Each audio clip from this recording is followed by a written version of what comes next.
लोकशाहीची म्हणजे अंतिम घटका महाराष्ट्रामध्ये मोजायला सुरुवात झाली आहे. सरळ सरळ म्हणजे पोलिंग बूथच्या केंद्रामध्ये बॅनर्स लावलेत आणि पत्रकारांना तिथल्या आरोनी, त्यांचं वृषाली पाटील नाव आहे, त्यांनी सांगितले आम्ही परमिशन दिली आहे. संविधानाने सांगितले की 100 मीटरच्या आत काहीच असतं कामा नाही. आणि वृषाली पाटील नावाच्या मॅडम तर तुम्हाला आतमध्ये लावू देत असतील बॅनर्स, तर ते धक्कादायक आहे सगळं.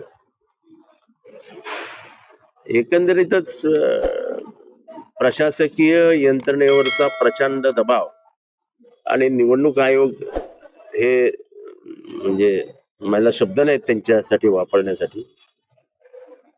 पण असं जर असेल तर ह्याच्या पुढच्या निवडणुका या सत्ताधाऱ्यांनीच घ्याव्यात आणि सत्ताधाऱ्यांनीच निवडणूक यंत्रणा राबवाव्यात, म्हणजे जेणेकरून निवडणुकीचा आपल्याला खर्च पण आयोगाचा खर्च वगैरे काय करावा लागणार नाही.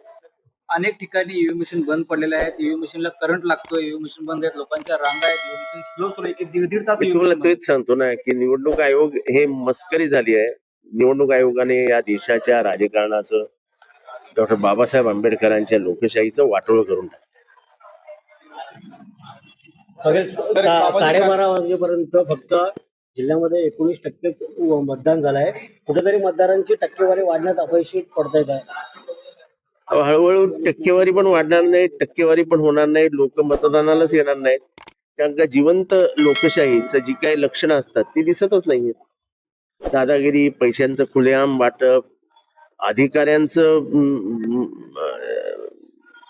सत्ताधाऱ्यांच्या बाजूला झुकणं, जणू काय आपण सत्ताधाऱ्यांचे नोकर आहोत अशा पद्धतीने अधिकाऱ्यांचं वागणं, पोलीस यंत्रणेवरती असलेला प्रचंड दबाव, बूथच्या आतमध्ये जाऊन दादागिरी करणं, हे सगळं चालू असेल तर लोकांना पण नाही आवडत.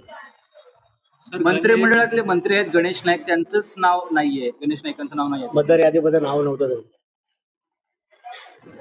एकनाथ शिंदेना विचारत होतो.